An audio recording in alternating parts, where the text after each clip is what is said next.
Democrats have spent over $46 million trying to vilify their GOP rivals as, quote, election deniers. So how is it that those in the media seem to have completely forgotten that they themselves have been emboldening the election deniers in the Democratic Party since the presidential election in the year 2000? Welcome to Political Pop Culture, where the important and the not so important issues of the day are broken down, discussed, and occasionally even mocked and ridiculed. I am your host, JP, and this is my take. Prominent Democrats, from former presidents to sitting congressmen, have questioned the legitimacy of the 2000 presidential election, the 2004 presidential election, and of course, the 2016 presidential election. What, you don't remember? Let me refresh your memory. They thought the election was over, the Republicans did. By the time it was over, our candidate had won the popular vote, and the only way they could win the election was to stop the voting in Florida. I don't think that George W. Bush won the election in 2000 against Al Gore, because I think he probably lost Florida and also that nationwide. But, you know, when the Supreme Court rules in our country, that's what we have to accept. The reason that Florida will be blue, just like it was in 2012 and in 2008, and in every election Not in 2000 or 2004. In 2000, it absolutely was blue. Of course. The Supreme Court elected the president. 2004, yes. Al Gore won the state of Florida in 2000, although not the presidency. That was 2000. How about 2004? In 2004, Nancy Pelosi joined with other Democrats to try to block the certification of votes from the state of Ohio in an effort to keep President George W. Bush from being certified as the winner of the presidential election. The members of Congress who have brought this challenge are speaking up for their aggrieved constituents, many of whom may have been disenfranchised in this process. That same year, Texas Representative Sheila Jackson Lee claimed that the 2004 election was illegitimate. How sad it would be to go to attempt to have free and fair elections in Iraq, and we could not declare that the election of November 2nd, 2004 was free and clear and transparent and real for all of those who attempted to vote.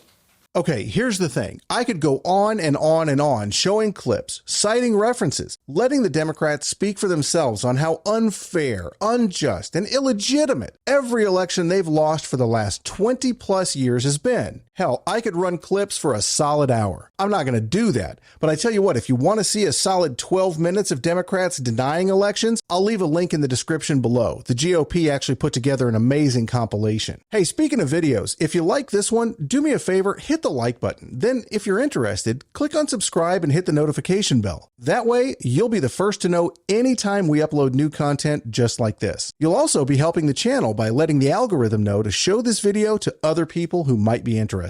Every little bit really does help, so thank you. So my point in showing those clips of Democrats denying the 2000 and 2004 presidential elections, that was to remind you about just who has been complaining about election integrity and legitimacy for the last 22 years. It hasn't been the Republicans, it's been the Democrats. Not only has it been the Democrats, it's been their agents in the Ministry of Propaganda, otherwise known as the mainstream media. So again, I ask the question that I asked at the very beginning of this video.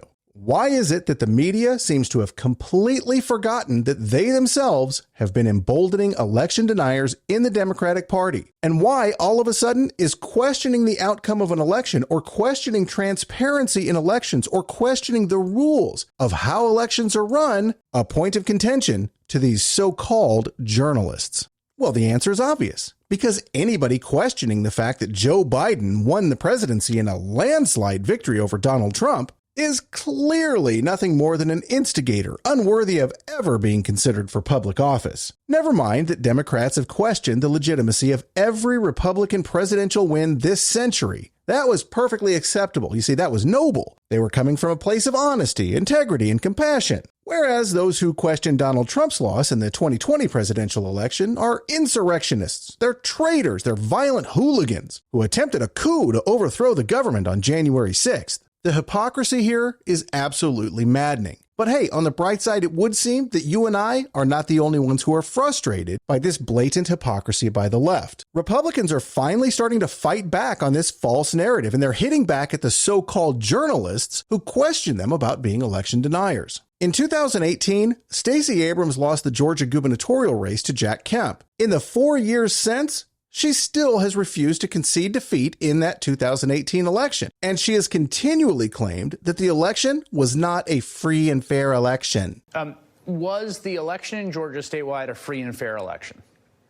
It was not a free and fair election. Now, the reason I bring that up is because in a debate with challenger Val Demings, Florida Senator Marco Rubio brought up Stacey Abrams when he was questioned about whether or not he would accept the results of the upcoming election. I've never denied an election, ever. I've never said an election. I'm not like Stacey Abrams in Georgia that denied her election. I've never denied an election. I think in Florida, we have great election laws. When pressed by the moderator, Rubio didn't hold back, and he delivered the equivalent of a knockout punch to that moderator, and more importantly, to Val Demings. Let me just get you on record here that you will support the results of the 2022 election. We have great laws in Florida, absolutely. But will you? Sure, because I'm going to win, so I look forward to supporting that. But we're moving on. But yes, no matter what the outcome is, I'll support it because Florida has good laws. Now, if you think that was a strong response, wait until you see what's next. Carrie Lake, the Republican nominee for governor in Arizona, pulled out a stack of 150 examples of Democrats denying elections, and she did it to throw them in the face of the so-called journalists who kept hounding her on whether or not she was an election denier. I'm going to tell you, this clip I'm about to show you is a little longer than the others, but I promise you want to watch until the end because it is brutal. Start throwing around terms like election denier. Let's remember who the other election deniers were: Hillary Clinton and all the Democrats. Next question. So the question is, you over the weekend, you took the Google all over the world. Like your name was ringing everywhere. And one of them, yes, ma'am, because I have the scale.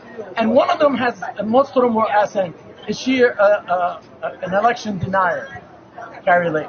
And that was like going around on all different cable news. What do you elaborate on this? I'm actually shocked you asked that question, George. Well, actually, Anthony, where's Anthony? Once in a while. Here, Anthony. You know, I did a little, actually, Anthony, how old are you? 20. Are you a journalist? No. Well, you did better research than half these people. Let's talk about election deniers. Here's 150 examples of Democrats denying election results. Oh, wow, look at this. This is from Joe Biden's press secretary. Reminder, Brian Kemp stole the gubernatorial election from Georgians and Stacey Abrams. Democrats saying that. Is that an election denier? Oh, look at this. Just heard Republican Ryan Costello said it would be difficult for Stacey Abrams to win because she lost her state bid, but yet she's still claiming she never lost. This is outrageous. Hillary Clinton, Trump is an illegitimate president. Is she an election denier? This one says, was the 2016 election legitimate? It now definitely is a question worth asking. That's the Los Angeles Times. So it's okay for Democrats to question elections, but it's not okay for Republicans. It's a crock of BS. Every one of you knows it. We have our freedom of speech, and we're not going to relinquish it to a bunch of fake news propagandists. If you want a copy of these, I'm sure that Anthony would help you get a copy and help you learn how to be journalists, but look it up. It's been happening for a long time. Since 2000, people have questioned the legitimacy of our elections, and all we're asking is that in the future we don't have that have to happen anymore. When I'm governor, we're going to make sure we have honest elections. We want the Democrats, the Independents, and the Republicans to all know that their vote counted. We want fair, honest, and transparent elections, and we're going to deliver that for the people. But just remember, guys, this is one page after Hillary Clinton says George W. Bush was selected president, not elected. So let's start, if you're going to start throwing around terms like election denier, let's remember who the other election deniers were: Hillary Clinton and all the Democrats. Next question. Carrie Lake is an absolute savage in that clip, taking no prisoners in her attack on the lack of honest reporting by these so-called journalists. She flat out told all these college-educated, journalism-majoring left-wing reporters that her 20-year-old staffer did a better job of researching than all of them combined. No wonder Carrie Lake is now ahead in the polls in Arizona. The woman is absolutely amazing. And no wonder Katie Hobbs, the Democrat in the Arizona governor's race, is taking a page out of Biden's hide in the basement until the race is over playbook. She's cowering at home under her covers, refusing to debate Kari Lake. And why? Because she knows that Lake would absolutely destroy her in a debate. Just like the Republicans are finally starting to destroy this ridiculous election denier label. Now, there are those who are accusing Kari Lake of whataboutism in her response to reporters. Those people are wrong.